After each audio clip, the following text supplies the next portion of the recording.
Well, it's certainly a bit cooler today, a little bit earlier than normal that I do this video, but it's currently 7.1 degrees.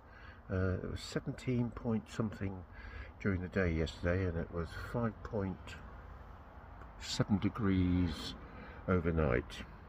So a warmish night for October, but certainly no rain, so that's something. No sun, and it's a bit misty out here. Sheep are in the field here at this Sunday the 12th of October. Sheep, can't see the sheep in the far field because it's so misty. But there we go. It's a misty morning.